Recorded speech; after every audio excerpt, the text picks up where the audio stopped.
Down. Okay, Charlie, we do. Thank you. Charlie, we now have a quorum if you want to get started. Okay, before I do the welcome remarks, why don't we do the roll call and get that out of the way? Oh. Oh, wait a minute. I've got to make Emily happy. I'm sorry. Uh, the Critical Area Commission is holding this meeting virtually due to the current public health emergency. The meeting is being held using Microsoft Teams and will be streamed live to the public. The public will be able to view the meeting from the Commission's website, and the meeting will be closed captioned. Minutes of the meeting will be provided on our website. Little housekeeping here, all microphones will be muted. We ask that you hold all questions or comments until the end of each presentation. Please announce yourself by name when speaking so that any attendees on the phone can identify you.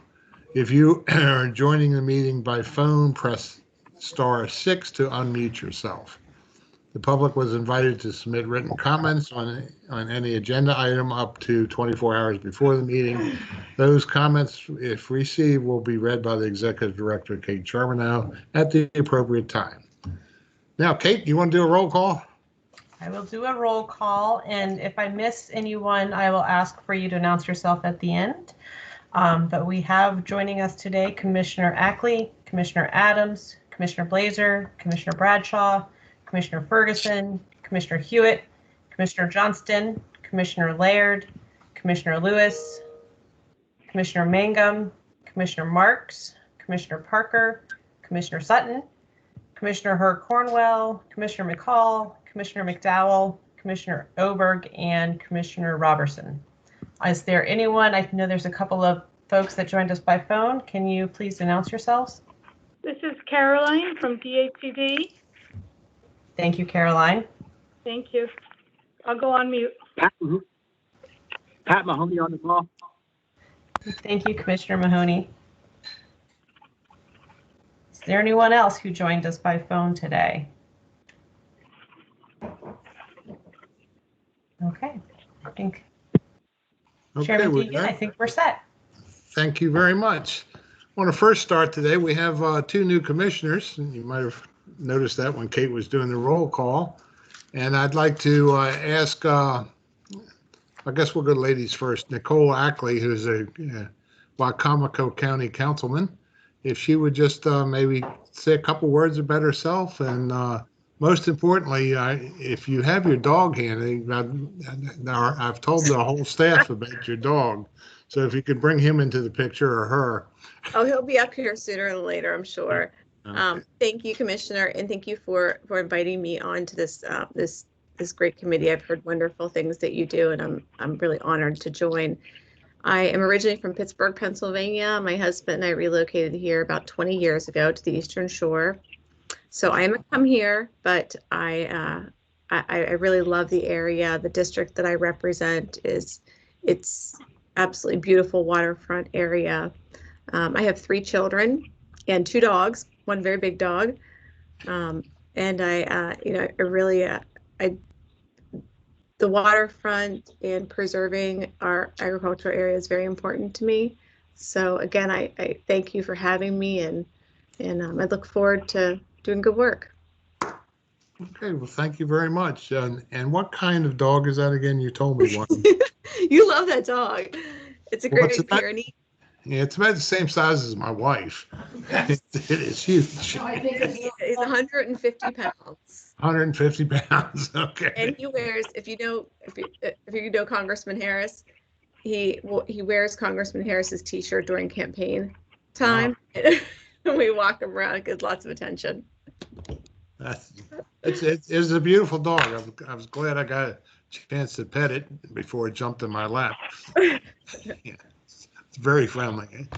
Well, anyhow, most of the critical area staff has dogs. I'm the only one with a cat, I think. But they all know about your dog. What's the dog's name? Bruno. Bruno? Yes. And then I have a Yorkie who's probably about 6 pounds. That his name's Cheeky. But Cheeky is the boss of Bruno. It's very interesting dynamic between the two of them. I bet. Okay, well, welcome aboard. And next we have the mayor of Cambridge, Andrew Bradshaw. It was good meeting you the other day too. And I was quite impressed with your plans for Cambridge. So if you'd just say a few words to the rest of the commissioners and get to know you a little better. Thank you, Commissioner. Can you hear me? Yep. Okay, cool. Thank you. So as Mr. Deegan said, I am Andrew Bradshaw, Mayor of the City of Cambridge. Proud to say the youngest mayor in the city's history, 31 years old. Got elected last fall, took office in January of this year. Lifelong resident of the Cambridge area. Just always been very interested in the city's needs, and decided to go ahead and make a run. And a lot of people said, "Man, you're crazy. I don't know why you would run for that." And I did, and it's working out well. Joining you today from, you see behind me, the letters WHCP. I'm in the radio studio at Cambridge Community Radio. Just got done an hour-long show that we do once a month on community affairs. So get that done and then join you all here for critical areas for the afternoon. So really appreciative of everyone. Looking forward to working with you all. Looking forward to meeting you all in person sometime, hopefully sooner than later. I agree with you. But if you would, I was impressed. You told me about during the pandemic, you opened what, three new restaurants in Cambridge? Yeah, actually, so give me a chance to put another plug in for Cambridge. We might be the only. So if you haven't been to Cambridge lately, come to Cambridge, because we are like the Eastern Shore dining destination at this point. Yeah. We've got a high-end steakhouse. We've got a boutique Italian place. We've got a classic pub. We've got Irish. And what opened over the course of the last 2 months during the pandemic, we had a cocktail bar that expanded into a small plates menu that's spectacular. And then we also opened what's called Bombay Social, which is Indian food, and they've been knocking it out of the park. And we've got probably the most authentic barbecue in the state of Maryland. You can go by at 4:30, 5 o'clock in the morning and smell the smoker starting to get going. So we've got some great barbecue as well, and then a number of other options. Come take a look. Get to the barbecue place early, because he's been selling out by about 6:30, and because it's all cooked to order. Once it's done, it's done. Well, thank you very much. We're going to look forward to that during Maryland Municipal League in Mako, I guess. Absolutely. Okay. I think we're starting off today with the approval of the minutes. Yes. Now, everybody get a chance to read them. I'll entertain a motion to approve the minutes. So moved. Thank you, Mayor Adams. Appreciate that. Is there a second? Second. From Mike Hewitt. Any discussion? Seeing none, I assume you're ready to vote. All those in favor, say aye. Aye. Aye. Aye. Aye. Opposed? Seeing none, minutes are approved. So we'll start off with the projects subcommittee. Sandy Hertz has to meet with the secretary at this hour. So we have, who do I have, Kate? Catherine McCall, right? Yes. Is acting as chairman of that subcommittee. So Catherine, it's all yours right now. Thank you, Chairman Deegan. You want to, and we'll call on Susan to do her presentation. Yeah, thank you, Chairman Deegan. We had one project out of the project subcommittee on the MDOT Maryland Airport Authority update to the MDOT MOU Exhibit A2. And so I'll turn it over to Susan for the presentation. Thank you, everyone, and good afternoon. Give me a few moments here to share my screen.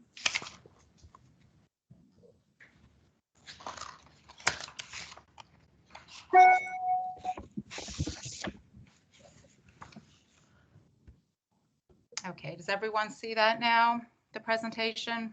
Yes. Good. Great. Okay. So again, this is Susan McCloof, and I will be presenting an update to the Maryland Department of Transportation Memorandum of Understanding, Exhibit A2, Maryland Aviation Administration. I also want to acknowledge that Kevin Clark, the Director for the MDOT MAA Office of Planning and Environmental Services, is attending the meeting today and will be available to answer any questions you may have at the end of the presentation. So before we get started, I want to give you a brief outline for today's presentation. First, we'll review general approvals and the background of the Maryland Department of Transportation Critical Area Commission MOU. Then we will review the updates to the MAA exhibit, and I will highlight the changes that are specific to the Maryland Aviation Administration. And finally, there will be time for any questions you may have at the end. So under Natural Resources Article 8-1801 and COMAR 2702, the Critical Area Commission is required to approve any action by a state agency which results in development in the critical area on state-owned land, private lands, or lands owned by local jurisdictions. COMAR 270203 specifically gives the Commission the ability to enter into a general approval with state agencies to seek approval for programs or classes of activities that result in development of a minor scale in the critical area. This general approval authority has commonly been implemented through the use of a Memorandum of Understanding, or MOU, between the Commission and a state agency. The existing MOU between MDOT and the Critical Area Commission was updated in 2019. The MOU outlines the process for the review and approval by the Commission for MDOT projects located within the critical area. It describes the responsibilities of both parties and includes the process to be used by both parties to establish mitigation banks. The MOU includes exhibits for each of MDOT's transportation business units, or TBUs. The exhibits include greater detail regarding the specific projects that can be reviewed, the thresholds for disturbance or impacts for projects that could qualify under the MOU, and the necessary mitigation. Since the existing MDOT MOU was updated in 2019, the Commission has also approved updated exhibits for SHA and MTA. This proposal today represents an update to the MAA exhibit. So Exhibit A2 is specific to the Maryland Aviation Administration, or MAA. The only location the MAA exhibit covers is Martin State Airport, which is located in Baltimore County. The exhibit allows for an expedited review process for minor projects, including specific maintenance activities and development activities that are minor in size and/or scope. The existing MAA exhibit was last reviewed and approved by the Commission in 2004. The goal for the updated exhibit is to follow the similar or more streamlined process for review of projects found in the SHA and MTA exhibits. In order to achieve this goal, the MAA exhibit is similar in format to the SHA and MTA exhibits. It includes additional project types that may be approved at the agency or staff level, and these project types are broken into two categories. Category 1, limited reporting activities, and Category 2, development activities that are minor in size and/or scope. The exhibit also includes a technical and process guidance document that lays out the processes and procedures for coordination between MDOT MAA and Commission staff when implementing the MAA exhibit. So as noted in the previous slide, activities that qualify for review under the exhibit fall within two categories. Similar to other MDOT TBU exhibits, activities that meet the parameters of Category 1 are reported annually to Commission staff only if they involve the clearing of up to 5 trees. If they do not require tree clearing, they are not reported. Category 2 projects must meet the qualifying parameters of Category 2 and must be submitted to Commission staff for review and approval. You can refer to the updated exhibit attached to the staff report for the complete list of Category 1 activities.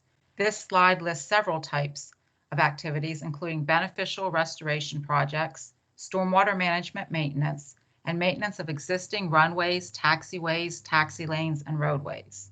Specific project types include landscape maintenance, resurfacing of existing runways, taxiways, or taxi lanes, outfall stabilization, and maintenance of previously cleared areas as required by federal regulations to address air traffic safety.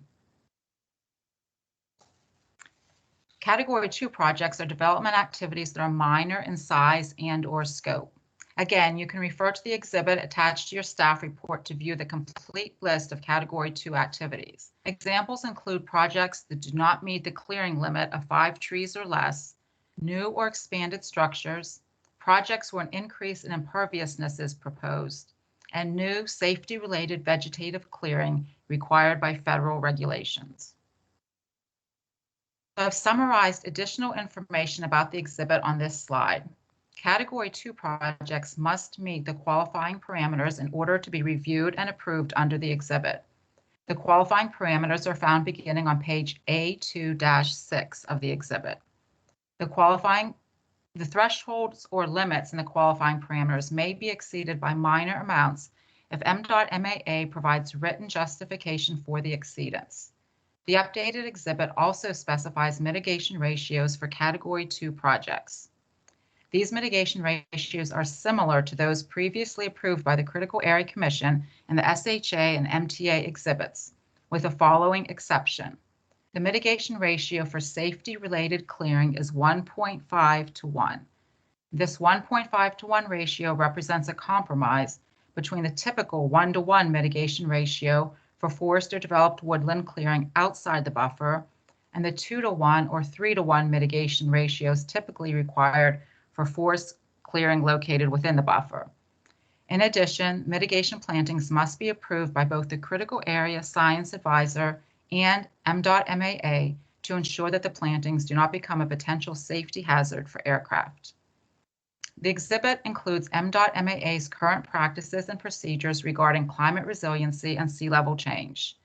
The MAA exhibit also includes, as an attachment, the technical and process guidance document. This attachment lays out the processes and procedures for coordination between MDOT/MAA and Commission staff when implementing the MAA exhibit. So as noted earlier, the MAA exhibit is very similar to the SHA and MTA exhibits, which the Commission reviewed and approved in 2019. However, there are several changes that are unique to the MAA exhibit. These changes are listed on the slide and include the following. Minor alterations and deletions were made for language specific to MDOT/MAA.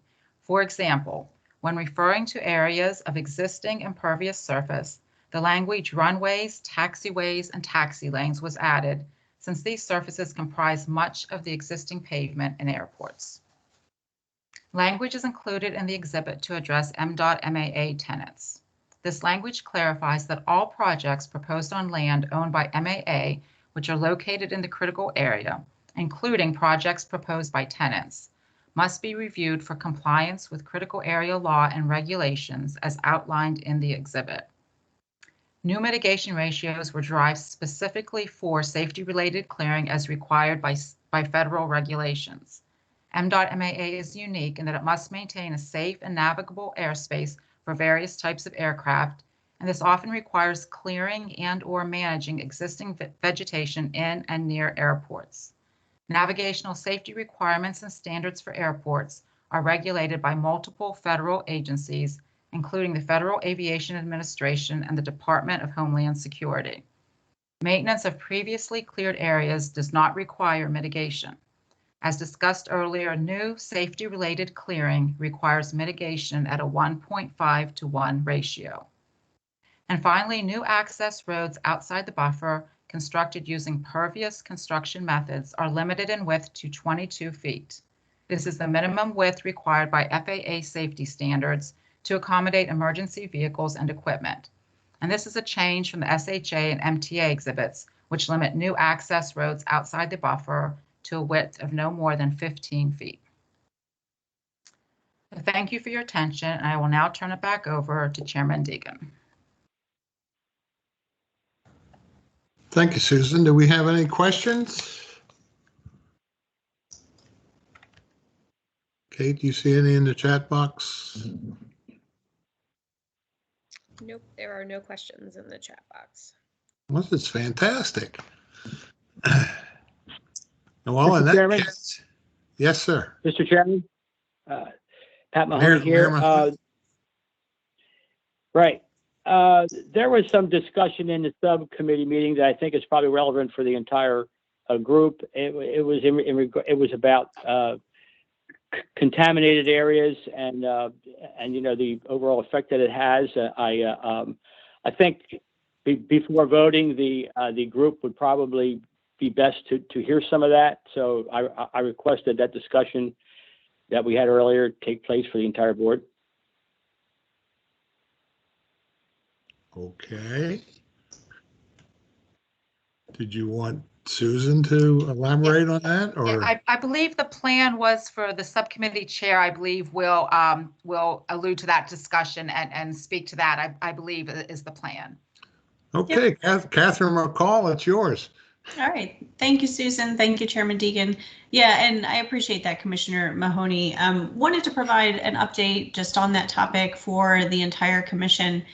Following Susan's presentation this morning, the project subcommittee had a discussion, and I learned something new around reporting requirements of a contaminant called PFAS, which is a highly toxic fluorinated compound. It's kind of like one of those legacy contaminants that we're learning more about.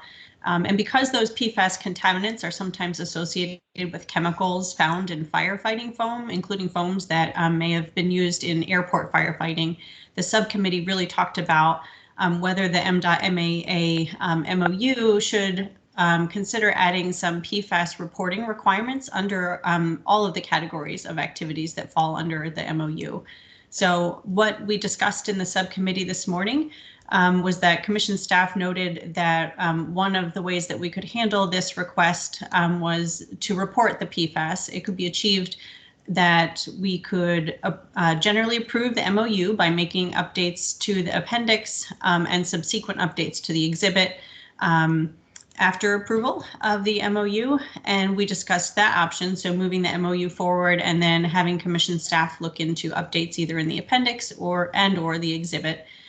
Or delaying the MOU until those reporting updates were made. So ultimately, the subcommittee voted on and is prepared to make a motion for approval of the MOU, and then within 60 days, ask that commission staff explore the PFAS reporting issue with the Maryland Aviation Administration, and then present back to the subcommittee and commission any recommended changes around that.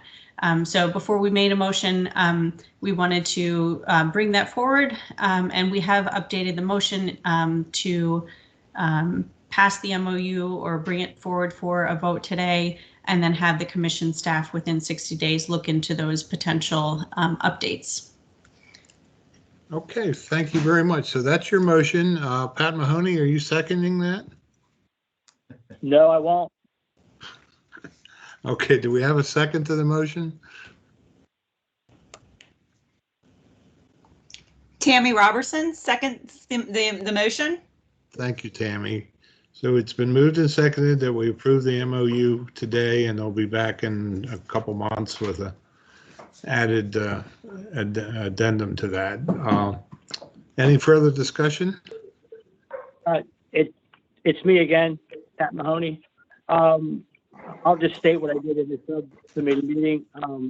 It's my opinion, given the importance of the contamination issue, I support just putting this on pause and waiting until we do get these reports back in 60 days, as opposed to moving forward.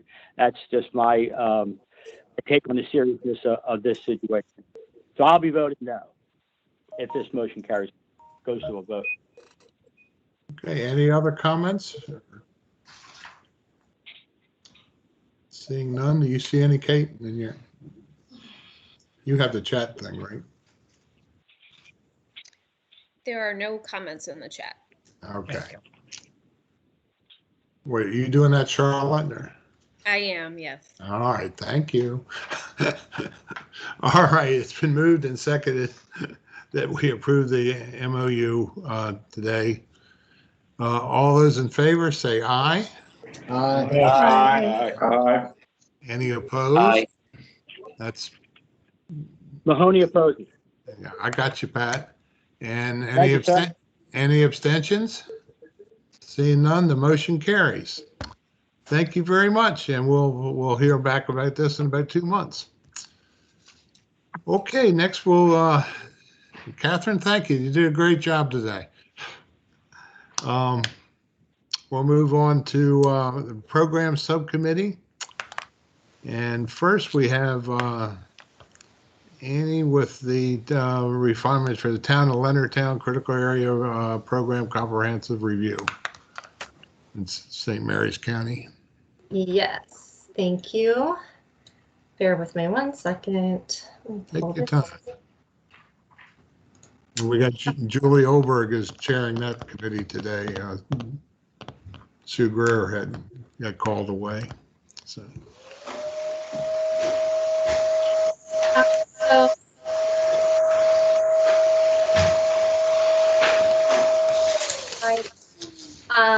So I am Annie Sekera with the Critical Area Commission, and I will be presenting the comprehensive review of the Critical Area Program for the town of Leonardtown.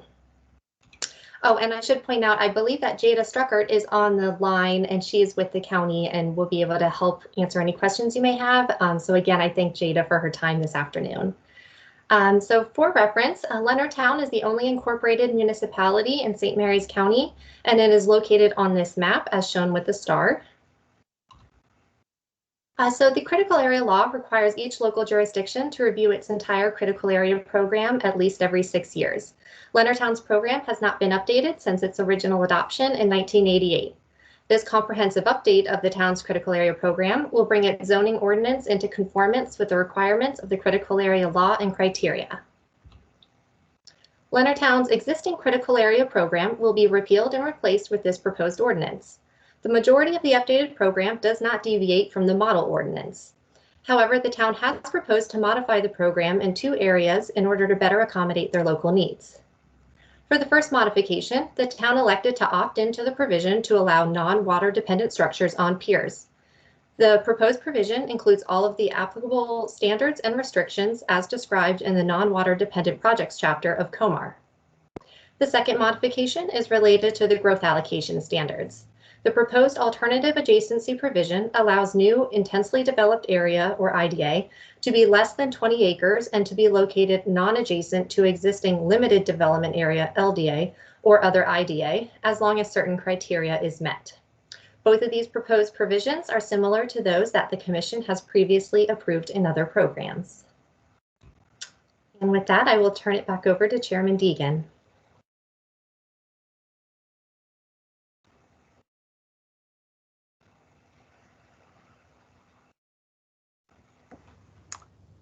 Charlie, you might be on mute.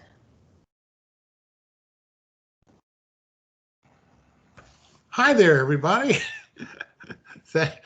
Thank you very much. Are there any questions here?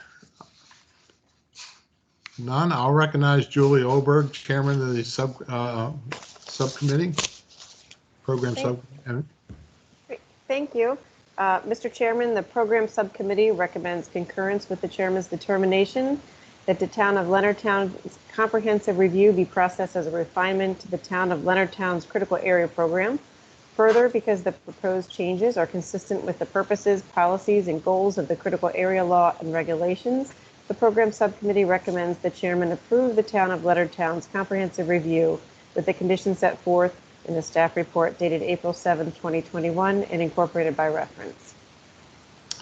Thank you very much. I appreciate the work, and I accept that as my approval as a final decision.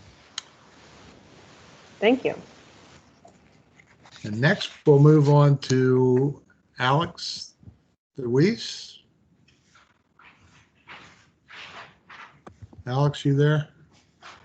Yes. Thank you, Okay. Chairman Dean. You're going to talk about a refinement for Kent County, right? Yes, I am. Thank you.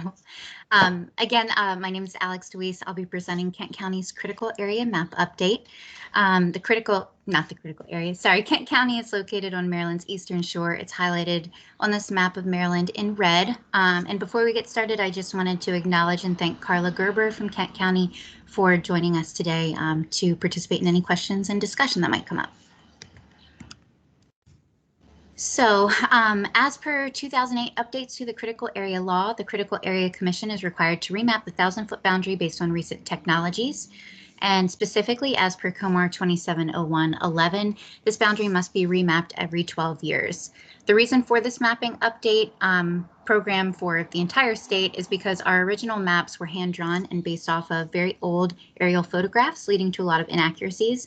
And additionally, our coasts naturally change over time due to changes in sea level, tidal wetland systems, erosion, and things like that. So for Kent County, for their map update, staff from the county, the commission, DNR, MDE, and the Eastern Shore Regional GIS Cooperative collaborated on the update. And the proposed map was presented at a public meeting in the county, and there are opportunities for public comment. Code Home Rule Bill 1-2021 was adopted by county commissioners on February 16th. On the screen is the proposed map of Kent County's critical area. This was included in your staff report. You'll note that IDA is represented by blue, LDA is in yellow, and RCA, which is by far the majority of the county, is in purple.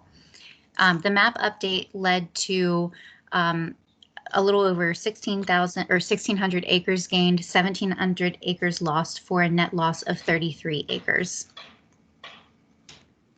There are a variety of reasons why we might see gains and losses for any of our jurisdictions. So I just have a couple of quick examples from Kent County. What we're seeing on the screen here is a loss represented by the red shading area. The yellow shaded area represents critical area that was maintained through the mapping update. In this particular example, the large loss in critical area was due to the presence of a large wetland system that you can see right in the middle of the red area. That's no longer tidal. So staff did a site visit to confirm this and found that the wetland has either naturally changed or that it was incorrectly mapped in the 70s, since there are currently no structures blocking the wetland system. Now we're looking at an example of a gain. The acres gained are represented by green shading. Again, critical area that was maintained is in this yellow shading. This gain was caused from errors with the county's current critical area layer. You'll note that most of the critical area here, which should be 1,000 feet, is a lot longer in width than this section here. So the critical area should have been drawn a little bit larger, but it wasn't. That was just an inaccuracy from the hand-drawn nature of these maps at the time, and leading to this gain with recent technologies.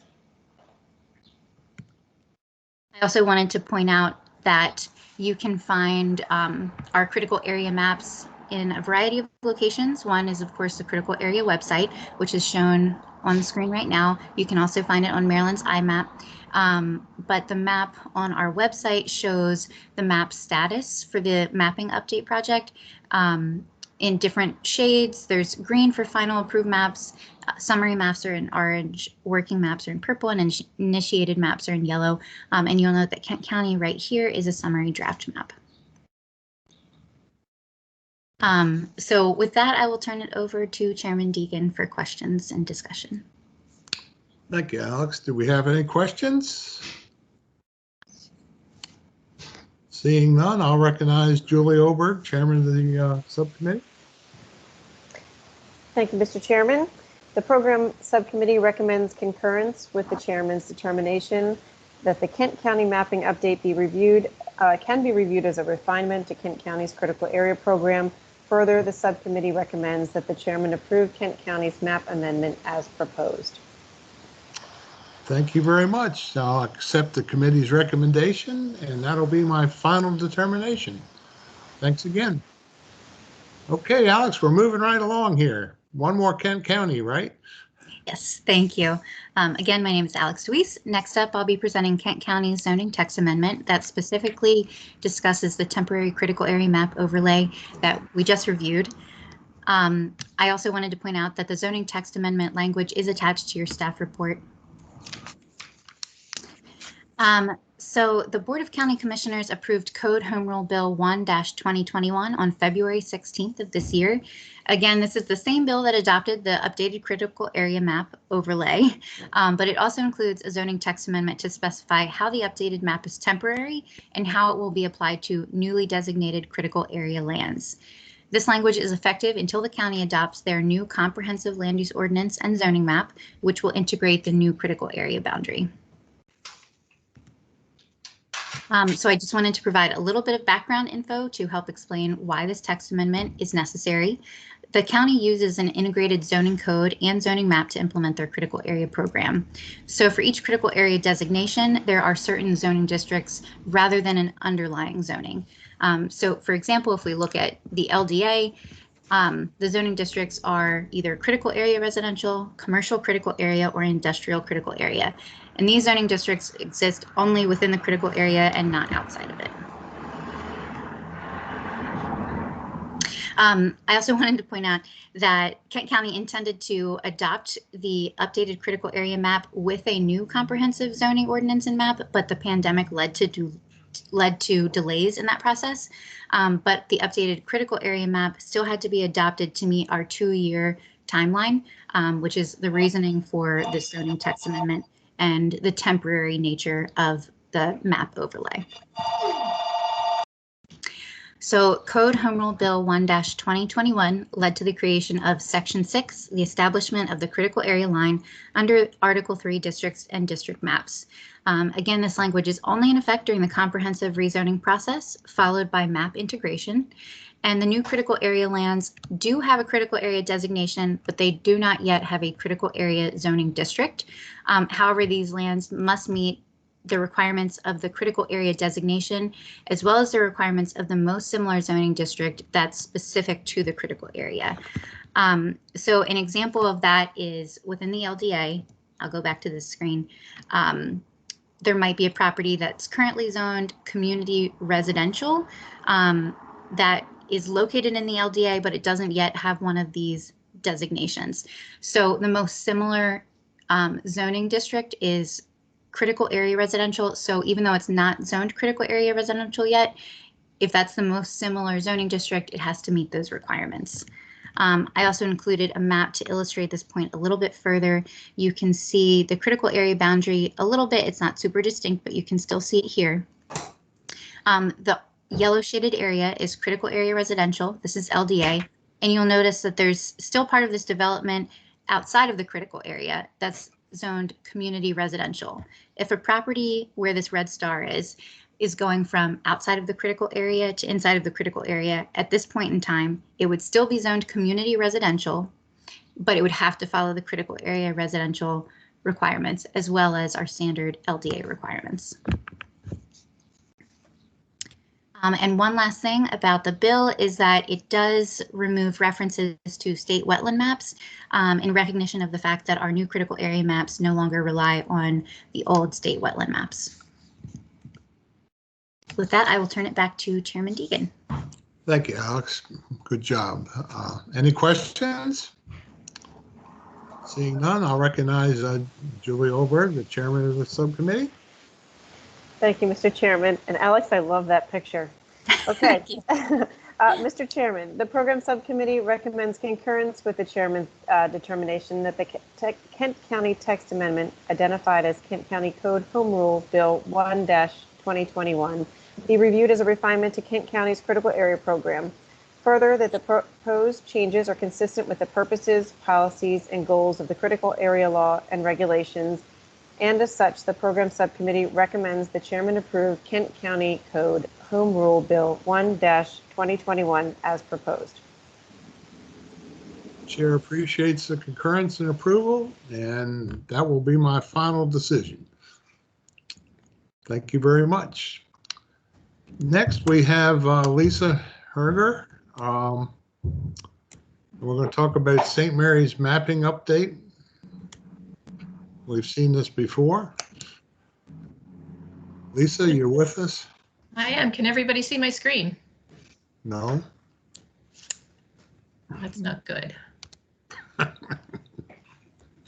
It worked earlier. There we go. Great. Okay, thank you, Chairman Deegan. And welcome new commission members that were introduced and spoke to us earlier. It's great to have you folks on board with us. Before I start, I would like to let the commission know that joining us this afternoon, in case there's any further questions or discussion, is Mr. Bill Hunt, who's the planning director for St. Mary's County, and Mr. David Weiskopf, who's the county attorney. I'm not aware if anyone else is joining us, but if they are, we welcome you as well. So as the chairman said, you have seen this request before from St. Mary's County. We saw it at one of our meetings in the winter, and the commission at that time granted St. Mary's County a 60-day extension to their original deadline, which was February 2nd, because at the time, given their legislative calendar and some other things going on, they knew they couldn't make it for our February 2nd deadline. So a lot of things happened, as you can see on the screen, during the month of March with regard to the St. Mary's County mapping update. The St. Mary's County Commissioners had a meeting on March 2nd to discuss the update and potentially vote on it, except at that time, they decided to table it to seek further guidance from Chairman Deegan and Commission staff regarding whether you could grandfather or exempt properties that were coming into the critical area based on the updated line. So the Commissioners, President Guy sent Chairman Deegan a letter in the beginning of March, to which Chairman Deegan responded, and the Commission staff and Chairman Deegan actually met with our Commissioner Hewitt, who is consequently also one of the St. Mary's County Commissioners, Mr. Hunt, Mr. Weiskopf, and the County Administrator. And we had a good discussion, and we provided the county with some language that this commission has seen and adopted before, or similar language, if you will, which we refer to as pending matters. And that type of language allows property owners who are currently in the building permit process or subdivision approval process or site plan process, if they are caught, if you will, between the new critical area map line and the current critical area map 1,000-foot boundary line, they have the benefit of using the current critical area 1,000-foot boundary line for purposes of completing their permit requirements.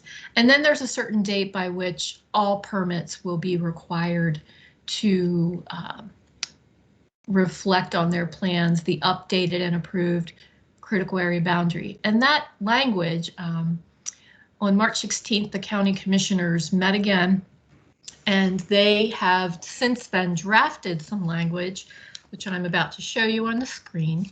However, what I'm showing you on the screen is not before you today. You will see this in the future, but I'm showing it to you today just to give you a sense of what the county is proposing. Commission staff and Emily Vanieri, our attorney, has reviewed it, and we will review it again when it comes to us as an approved document from the St. Mary's County Commissioners. But essentially, it kind of gives you the gist that certain applications, A through D, will be allowed to use the critical area map boundary as it existed on or before May 18th.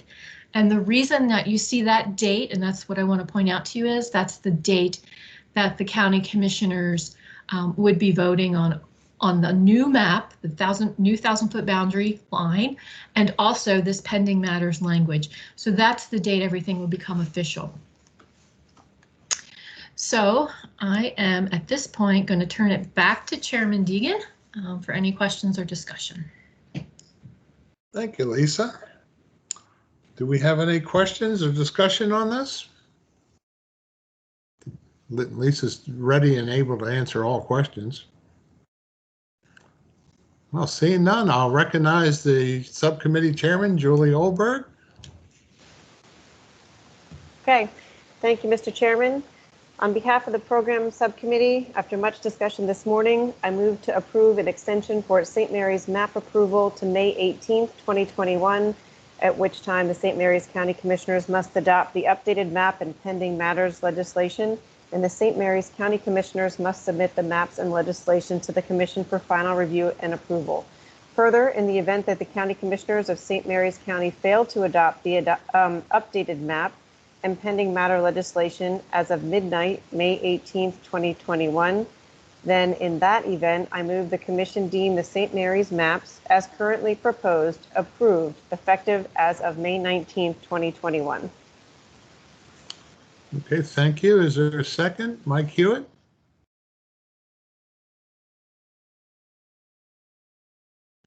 Second, now that I get unmute figured out.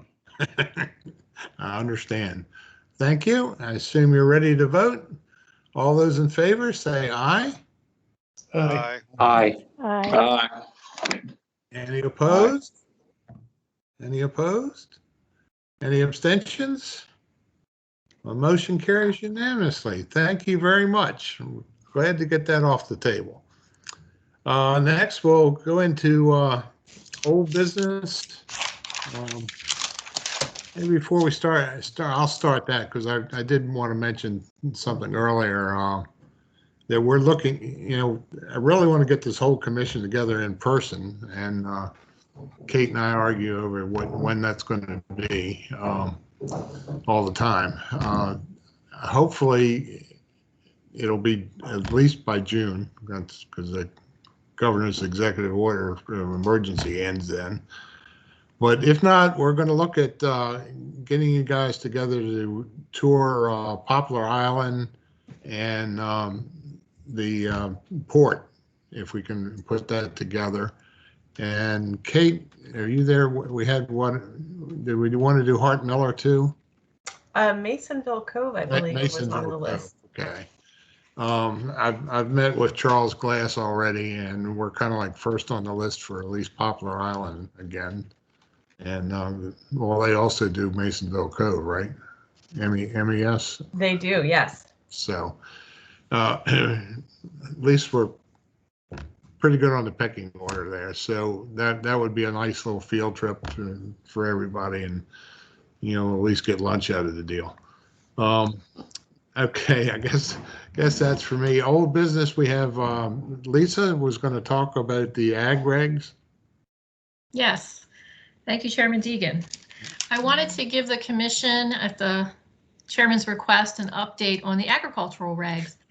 You all may or may not recall, because not all of you were with us at the time, but last August, at your August meeting, the commission voted to grant the commission staff the ability to publish what we're calling the agricultural regs in the Maryland Register. We put that publication on hold because, if you recall, we were fast and furiously trying to work on solar regulations, which have consequently been voted on, sent to the Maryland Register. They've been published as final, and they have become effective as of March 8th. So that opens it up for the agricultural regulations to be submitted to the Administrative, Executive, and Legislative Review Committee, which it currently is pending before. And we anticipate that those regulations will be published in the April 23rd edition of the Maryland Register. And then once they have been there for 45 days and the 30-day comment period, barring any further comments from the public, we will be bringing those regulations back to you for approval to publish as final. And just to note, because I didn't mention it before, these regulations are simply taking the agricultural chapter in Title 27 of the Commission's regulations and modernizing the drafting style. There are certain provisions in there that we've also updated since those regulations were written originally in 1986, and now there's been updates to the Department of Agriculture's regulations and statute with different concepts. So we haven't made any changes or regulatory changes. We've just done simply a drafting update. And that's all I have. Okay, thank you very much. So we'll be seeing those soon, right? Hope so. All right. Next, Emily Venturi, you have a anything on the legal end for us? I do. Thank you, Chairman Deegan. This is Emily Finieri. I have one short update for you today involving the Trainer case in Cecil County. I first mentioned this case to you, I think, at the January meeting, and this case is a result of the Cecil County Board of Appeals granting Mr. Trainer critical area variances to exceed lot coverage for the construction of a pool in the buffer. The commission appealed that decision to the Circuit Court for Cecil County, and at this point we are in the middle of the briefing process, and our oral argument is set for June 23rd. So I just wanted to let you know about those upcoming dates, and I will keep you posted on the outcome of the case. Thank you. Thank you very much. Okay, we're in the new business. Any commissioners have anything they want to say for the good of the order? Mike, you're sitting there smiling at me. You're St. Mary's County took up all the time today. You should be happy. Sorry about that. I didn't support everything we did today, but I have to support the majority decision. But Good, Charlie, you're doing a great job, Charlie. Thank you. Call on you again.